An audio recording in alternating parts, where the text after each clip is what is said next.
Halo pemirsa, mungkin Anda adalah mahasiswa S1 atau mahasiswa S2 yang sedang kuliah di Australia. Orang tua Anda sudah investasi banyak dan Anda berharap banyak akan masa depan Anda. Anda ingin mencari pekerjaan di Australia tapi terbentur dengan ketakutan bahwa mungkinkah orang-orang Australia di sini lebih prefer local students daripada international students gitu kan? Atau mungkin Anda bertanya, susah nggak sih nyari pekerjaan di Australia itu? Kalau Anda pernah merasa seperti itu, Anda mungkin tidak sendirian. Tahukah Anda bahwa sebenarnya di Australia ini ada lebih dari 17.000 mahasiswa Indonesia yang sedang kuliah di sini dan merupakan salah satu jumlah mahasiswa internasional terbesar di Australia. Um, oleh karena ada kesempatan dan jumlah yang sangat besar itu, PPIA Monash University yang bekerja sama dengan Australia Indonesia Center mengadakan acara Australia Indonesia Business Forum yang bertujuan untuk menjawab beberapa pertanyaan-pertanyaan yang menyangkut ekonomi kedua negara. Salah satunya yang mungkin Anda tertarik adalah mencari tips-tips bagaimana student Indonesia bisa lebih mendapatkan pekerjaan di Australia. Apakah itu menarik? Maka teruslah nyimak liputan berikut ini. Acara ini dihadiri oleh 50 mahasiswa dari berbagai universitas di Melbourne, local council, dan juga local business owner. Selain mengeksplor topik mengenai kesempatan mahasiswa Indonesia bekerja di Australia, acara ini juga mengeksplor bagaimana investasi di Indonesia sangat potensial. Fakta bahwa saat ini Indonesia termasuk tingkat ke-10 purchasing power di dunia, ditambah dengan pertumbuhan ekonomi dan pemerintahan yang stabil selama 10 tahun, membuat para narasumber berargumen bahwa sudah saatnya Australia melihat Indonesia dengan kacamata yang berbeda. Why it is disengaged and why it's younger Australia and younger Indonesia that have to make the change. Keynote speaker yang hadir dalam acara ini di antara lain Duta Besar Indonesia bagi Australia, Deputy Secretary dari Department of State Development Business and Aviation, Direktur Australia Indonesia Center, Direktur Wilayah Asia dari Roy Morgan Institute, dan juga Senior Analyst dari General Motors. Pemirsa, sekarang saya bersama dengan Pak Patrick Christian yang merupakan salah satu narasumber di Australian Indonesian Business Forum kali ini. Tadi beliau deliver suatu speech yang menurut saya sangat inspiring dan saya juga rasa Anda akan mendapatkan manfaat yang sangat banyak. Pak Patrick mulai dari kuliah dulu juga di Amerika ya. Tapi can be kind of similar dengan kita yang kuliah di Australia gitu kan, dan mencari pekerjaan di negara yang beda culture dengan Indonesia gitu kan. Awal startnya itu gimana sih pengalamannya? Kerja di different cultures is not always easy ya, selalu kan banyak tantangannya karena kita bicara berbeda, dan yang paling utama itu bahasa, karena bahasa itu adalah suatu intermediary untuk komunikasi, dan kalau menurut saya pribadi dan bahasa itu sangat penting, sehingga kalau kita mau mencari kerja di negara yang nggak berbicara bahasa Indonesia, kita harus bisa bicara Inggris dengan sangat fluent, karena itu suatu media gimana kita bisa komunikasi dengan bos, dengan atasan kita, dengan rekan kerja, menyampaikan apa pendapat kita, dan juga bagaimana kita bisa menerima apa yang kerja yang diberikan kepada kita. Saya mendengar tip dari seseorang gitu mengatakan bahwa kebanyakan masa Indonesia itu kan dia dia involved in organization gitu kan, tapi mungkin dia lebih stuck ke misalnya PPIA saja yang mayoritas merupakan orang Indonesia gitu kan. Is it a must that Indonesian student go to other organizations untuk meningkatkan organisasi mereka? Is that a must, do you think? Yang penting itu leadership experience ya. Jadi leadership experience, kemampuan berorganisasi itu, apalagi untuk student, pengalaman kerja nggak banyak. Dan organisasi itu merupakan suatu opportunity. Kita bisa tahu bagaimana cara untuk menyusun suatu proposal kerja, bagaimana meeting kerja, bagaimana berkomunikasi, memimpin suatu rapat misalnya. Nah, apakah masalah PPIA atau bukan PPIA saja atau Non-Indonesian Association, saya rasa dua-duanya bagus daripada enggak.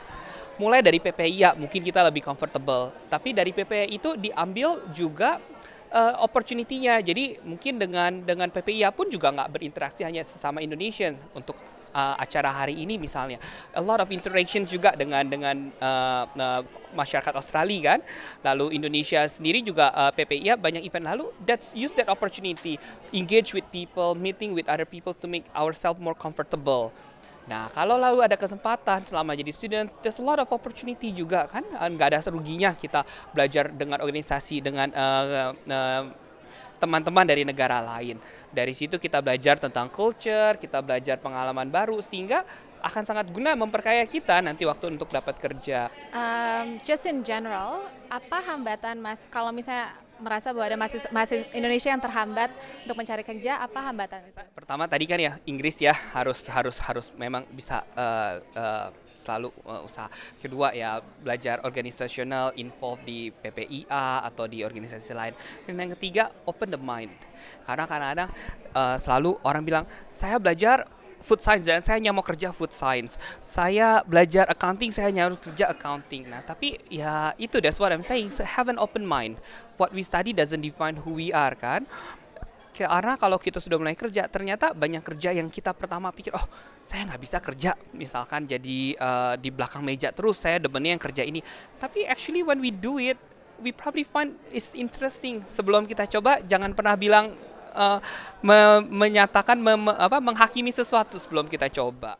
Pemirsa, sekarang saya sedang bersama dengan Randy Mika sampai Pajung yang merupakan Ketua PPIA Monash dan yang telah sukses acara Australia Indonesia Business Forum dengan sangat sukses.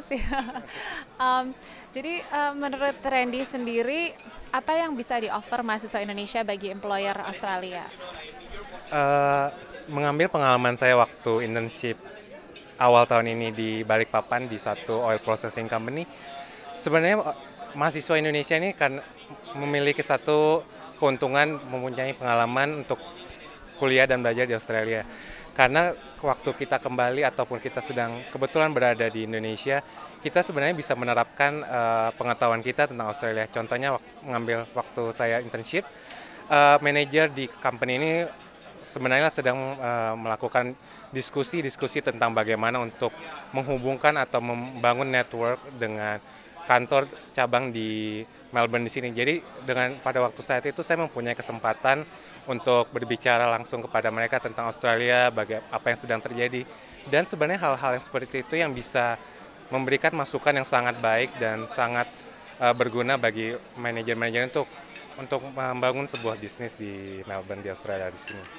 Dan juga vice versa ya, dari hasil forum kali ini banyak sekali yang mengatakan bahwa sebenarnya barrier investor yang pengen investasi ke Indonesia adalah misalnya language barrier, terus nggak kenal local knowledge bisnis di Indonesia gitu kan. Dan menurut Randy, apakah mahasiswa Indonesia bisa fulfill gap itu? Ya, yang seperti saya sudah sampaikan pada waktu pembicaraan saya, orang Indonesia, kita semua ini, kita sangat tahu Indonesia lebih baik daripada siapapun itu. Kenapa tidak kita mempergunakan itu, pengetahuan kita tinggal sebagai orang Indonesia, mempergunakan itu, membagikan cerita untuk bisnis di Australia ataupun institusi di luar Indonesia, terutama di Australia ini, untuk lebih mengengage dengan mahasiswa-mahasiswa Indonesia. Karena dengan sebutan-sebutan halangan-halangan bahasa ataupun culture, itu sebenarnya kita bisa menjadi penghubung di situ. Tidak cuma dengan pengetahuan mungkin semuanya semua bisa didapatkan melalui, tidak hanya untuk orang Indonesia, tetapi apa yang menjadi nilai lebih kita adalah kita mempunyai pengetahuan yang jauh lebih karena kita sudah tinggal di Indonesia cukup lama dan kita bisa sangat menjadi penghubung di antara Indonesia dan Australia. Randy sebagai mahasiswa yang sekarang kuliah di Melbourne ya, dan kenal dengan mungkin diverse background orang-orang dari negara lain, menurut Randy sendiri mahasiswa Indonesia itu dari secara standing tuh kita bisa nggak sih bersaing? Maksudnya are we as good as the others or are we better? Atau apakah kita masih butuh banyak work to do? Yes, definitely we are better. I like the answer. Yeah. Permasalahannya hanyalah ada kemauan kita untuk mau menggali lebih potensi-potensi yang kita miliki. Kesempatan itu sudah ada, sudah tersedia, tinggal bagaimana kita mau mencari jalan. Jika misalnya jalan A tertutup, akan selalu ada jalan lain, jalan B, jalan C. Dan saya rasa orang Indonesia memiliki satu kelebihan untuk bagaimana membangun sebuah network. Jadi dari satu network ini bisa menghubungkan ke network yang lainnya. Jadi ini sangat satu keuntungan untuk orang Indonesia sendiri, nilai tambah. So, Ms. Wilson, if there was a recent Indonesian graduate, and they want to start a job in Australia, probably one of their fears is that, I think Australian employer would prefer local students as opposed to international students. Do you think that myth is somewhat true, or is that a myth? There is definitely an element of truth, and I think, as it was mentioned before, a lot of companies do advertise Australian citizenship or permanent residency only. But I think there's a lot of education that needs to happen with companies as well, in that we do have the post-study work rights visa, where graduates can stay in the country and work for 2 years. 2 years in this day and age is a long time. An Australian graduate who gets a job may not stay longer than 2 years anyway. So I think there's definitely education to be done around reconsidering that time frame and actually taking that barrier away, because the right to work is there for a lot of students. Do you think there's a cultural advantage that Indonesians would have and can contribute to for Australian employers? I think definitely, and I think definitely with the focus on Indonesia by the Australian government, there's a lot again of that understanding, just a natural understanding of the Indonesian culture and how to do business, how to communicate. I think particularly for those companies that have a business interest in the future in Indonesia, that Indonesian students have a lot to contribute. And I think the time now is a really good time to do that. You've mentioned in your quick talk, in your speech at then, that there are some kind of barriers that Australian employers, or maybe some perceptions as a barrier for some Australian employers. What do you think they are? I think, and these are quite the general barriers. It's a fear of language ability. It may be, again, that longevity of someone staying. It may be just a fear of unknown cultural differences. And a lot of those barriers, once we find that companies have engaged with an international student, they actually go away, and they see them as advantages, not barriers. It's wonderful having someone with language ability in your company. It's wonderful having a variety of cultures, and there's a lot of shared experience and benefit to be had by that. So again, it's an education process and an experience process for both the student and the company. You've met with a lot of international students, I would suppose, and what do you think Indonesian students compared to other international students? Do you think that we are competitive enough, or do you think that in our ability we're good enough, or do you think that we need a lot to work on?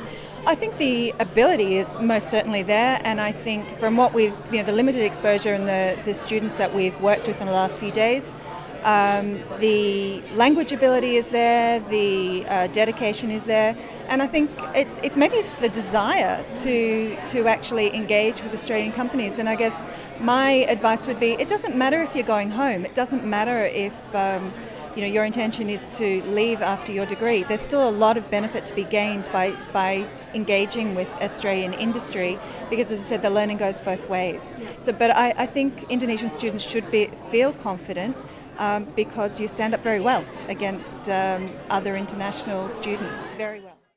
Pada akhirnya para narasumber menyimpulkan bahwa sebenarnya kesempatan orang Indonesia untuk bekerja di Australia itu sangat mungkin. Tinggal kembali kepada mahasiswa tersebut. Apakah kita mampu untuk mempersiapkan diri kita untuk mampu bersaing di dunia internasional? Dan kita melaporkan dari Melbourne.